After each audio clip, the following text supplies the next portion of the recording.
Good morning everyone, कैसे हैं आप सभी लोग। मैं आप सभी का बहुत बहुत स्वागत करती हूं अड्डा 24/7 पर। और हम अपनी सीरीज कंटिन्यू कर रहे हैं। नाबार्ड का एनुअल रिपोर्ट हम पढ़ रहे हैं, जिसमें 5 चैप्टर्स में आपको ऑलरेडी कवर करवा चुकी हूँ और ये चैप्टर वाइज जो है मैं आपको यहाँ पर कवरेज दे रही हूँ, ताकि डिटेल में और अच्छे से मैं आपको सारी चीज़ें कवर करवा सकूँ। आज 6 चैप्टर शुरू करते हैं, फटाफट शुरू करते हैं बिना किसी देरी के। इसका जो इसका जो PDF है वो मेरे टेलीग्राम पर मिल जाएगा। पिंकी करंट अफेयर्स अड्डा 24/7, ये मेरा टेलीग्राम है, आप इसको ज्वाइन कर लीजिए। शुरू करते हैं आज का हमारा जो चैप्टर है जी, उसका नाम है credit planning, credit delivery and financial inclusion. यानी यहीं से आपको पता चल रहा है कि यहाँ पर बात हो रही है लोगों को, जो फार्मर्स हैं या जो लोग हैं, उन तक लोन पहुंचाने की। क्रेडिट जब भी आप पढ़ते हो तो सीधा सीधा मतलब होता है जी लोन, ठीक है।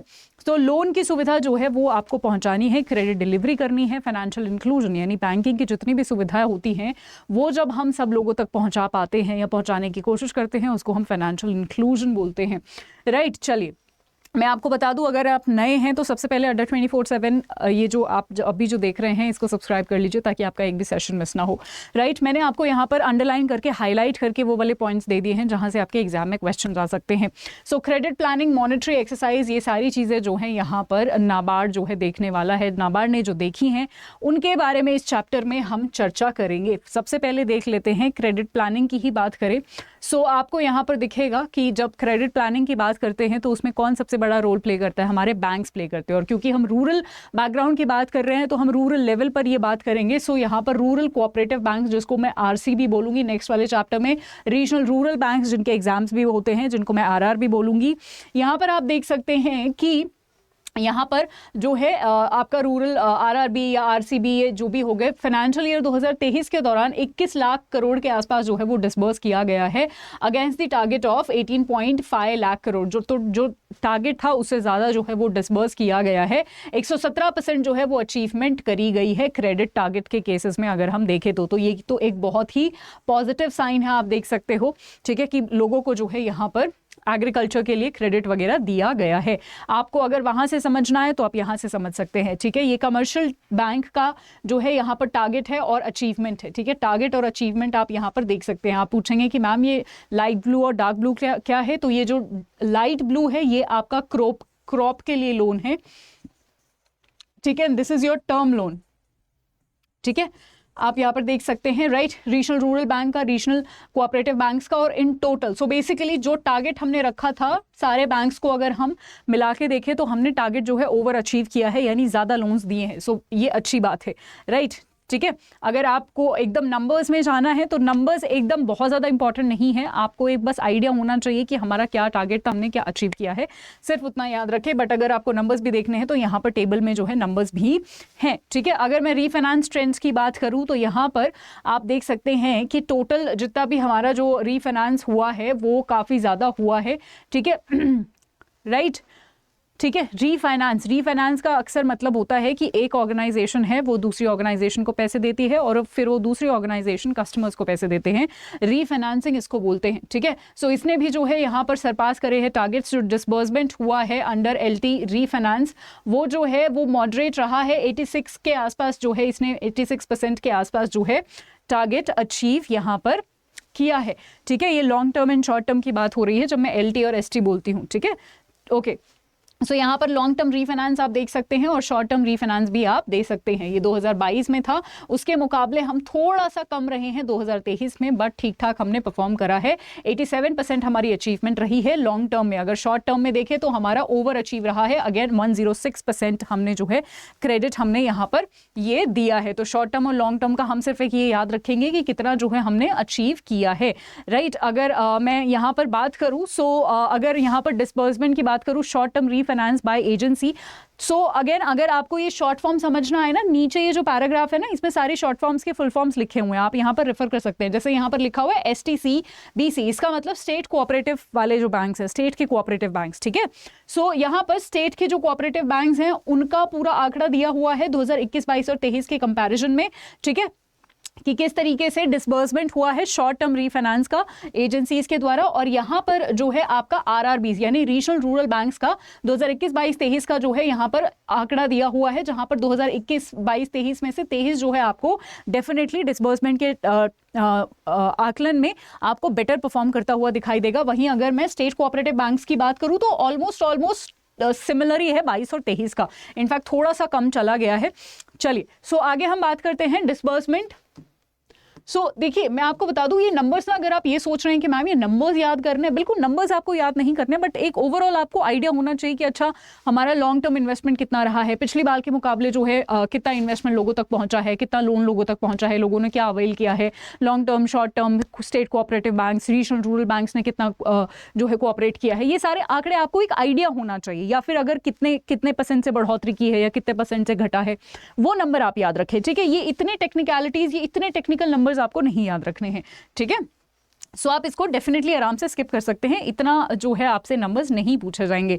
बट डेफिनेटली अगर आपको किसी भी वर्ड में परेशानी हो तो सबके नीचे, सारे ग्राफ्स के नीचे जो है फुल फॉर्म्स दी हुई है, जैसे सीबी यानी कमर्शियल बैंक, एनबीएफसी आपको पता ही है, आरआरबी आपको पता ही है, ठीक है, एसटीसीबी हम ऑलरेडी डिस्कस कर चुके हैं। ये अगेन एक ग्राफ है जो कि लॉन्ग टर्म रीफाइनेंस को शो करता है, ठीक है। एजेंसी वाइज डिस्ट्रीब्यूशन है ये, और यहाँ पर agency wise again distribution percentage में आपको ये दिखाया हुआ है, ठीक है। चलो आगे बात करते हैं। तो आप यहाँ पर देख सकते हैं, इसका एक आंकड़ा लगा सकते हैं कि 2022 में जो है थोड़ा सा ज़्यादा हमारा क्रेडिट रहा था, या फिर आप बोल सकते हो कि डिसबर्समेंट रहा था। 2023 में थोड़ा सा हमारा कम डिसबर्समेंट हुआ है अगर मैं एजेंसी वाइज देखूँ तो, राइट। अब देखो जैसे जैसे हम आगे बढ़ रहे हैं ना, चैप्टर्स की जो इंपॉर्टेंस है ना वो कम होती आपको दिखाई देगी, राइट। हमारे जो इनिशियल चैप्टर्स थे वो ज़्यादा इंपॉर्टेंट थे एग्जाम पर्सपेक्टिव से, इसलिए मैं थोड़ा सा स्पीडी मैनर में भी यहाँ पर करवा रही हूँ, क्योंकि थोड़े कम इंपॉर्टेंट है। यहाँ पर ऐसा कुछ नहीं बताया गया जो आपके एग्जाम में पूछा जा सकता है, राइट।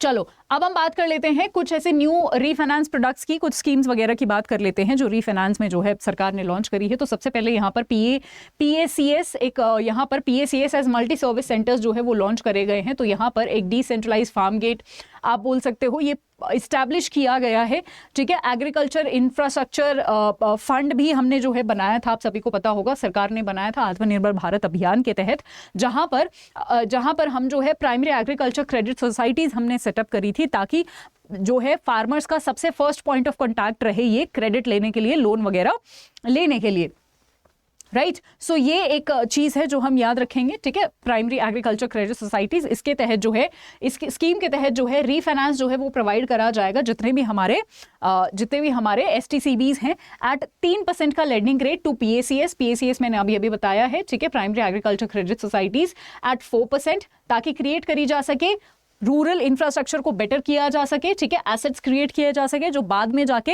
जो है हमें फायदा दे, और यहाँ पर उनका बिजनेस जो है वो इंक्रीज किया जा सके, ठीक है। इंटरेस्ट सबवेंशन भी इसमें 3% का आपको मिलेगा, यानी इंटरेस्ट में जो छूट है वो आपको 3% की यहाँ पर मिलेगी, ठीक है। नेक्स्ट है वेरी इंपॉर्टेंट वॉश आपसे डायरेक्टली पूछ लिया जाता है कि वॉश क्या है। तो वाटर सैनिटेशन और हाइजीन को मेंटेन रखने के लिए यहाँ पर वॉश का रीफाइनेंस करा गया है। सो यहाँ से अक्सर आपसे फुल फॉर्म पूछी जाती है, ठीक है जी। सो इतना ही हम याद रखेंगे।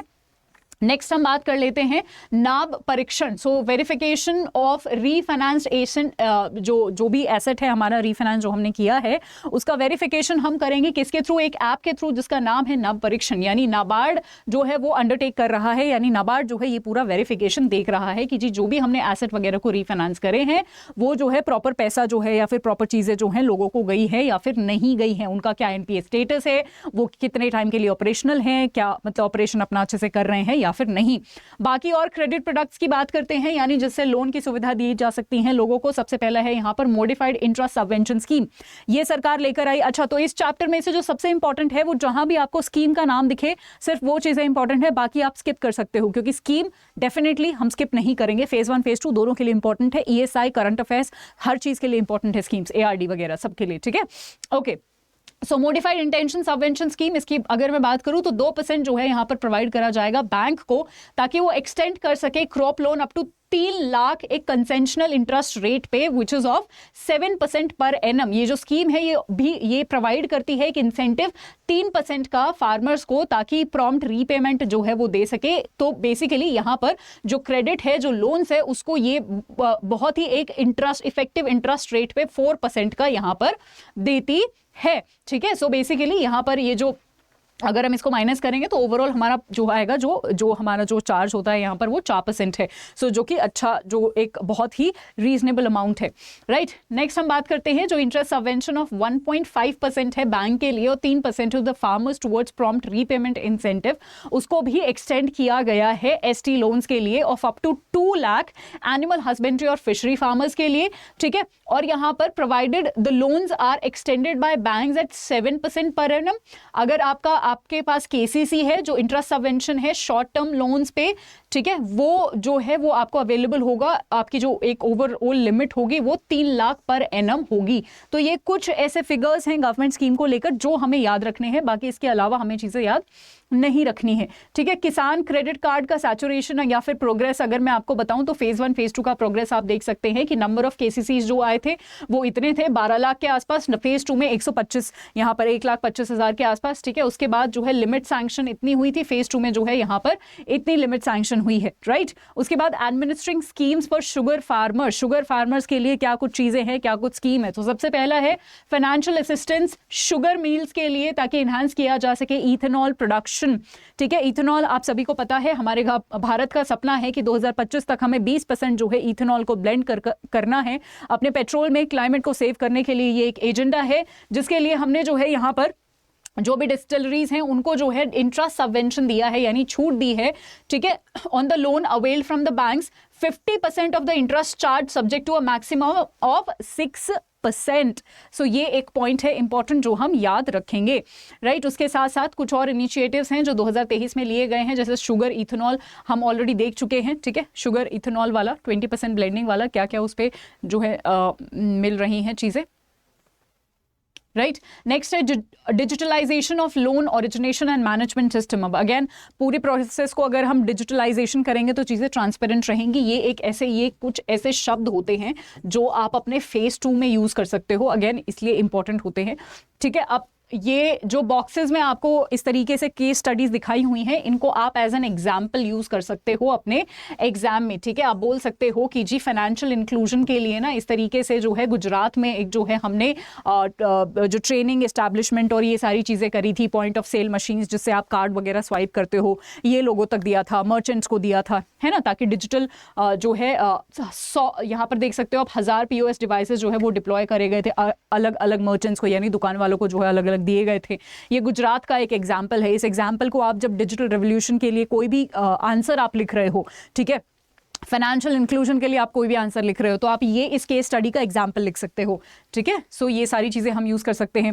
तेलंगाना का भी एग्जैक्टली आप एक एग्जाम्पल यूज़ कर सकते हो जहाँ पर मोबाइल ATM वैन्स को जो है इस्टेब्लिश किया गया है, ठीक है। ये कहाँ पर किया गया है, तेलंगाना को, ताकि इस तरीके से मैं आपको फोटो दिखा देती हूँ, आपको ज़्यादा बेटर क्लैरिटी होगी। इस तरीके से वैन्स को जो है सेटअप किया गया है ताकि फाइनेंशियल इंक्लूजन को बढ़ावा दिया जा सके। तो ये एग्जाम्पल ना छोटे छोटे एग्जाम्पल है, आप अपने नोट्स बना लो इस तरीके से, ऐसे लिखो गुजरात के आगे लिखो कि ऐसे 1000 जो है POS दिए गए हैं, ठीक है, पॉइंट ऑफ सेल मशीन। फिर लिखो तेलंगाना में ऐसे लिखो मोबाइल ATM वैन्स जो हैं उनका प्रावधान किया गया है। तो ये जो इस तरीके से आप शॉर्ट नोट्स बनाते हो ना, ये बहुत हैंडी होते हैं आपके एग्जाम में, राइट। उसके साथ साथ G20 पे भी इसका जो रोल है, 2 इवेंट्स जो हैं वो हुए हैं कोलकाता और बैंगलोर में, जहां पर नाबार्ड का जो मैसेज है वो यही रहा है, हमें हर एक आखिरी इंसान तक पहुंचना है और डिजिटल इंटरवेंशन जो है पूरी दुनिया में हमें लेकर आना है। तो G20 में भी इसका थोड़ा बहुत इस बार जो है जो मीटिंग्स वगैरह हुई हैं, 2 लोकेशंस हम याद रखेंगे, राइट।